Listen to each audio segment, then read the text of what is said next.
tema saatis Vene tsaarile palvekirja, et midagi peaks huntidega ette võtma.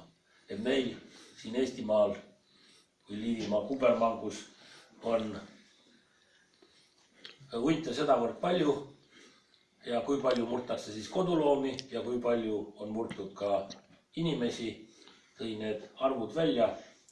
Ja mis siis juhtus? Juhtus nii, et tsaar leidiski lahenduse.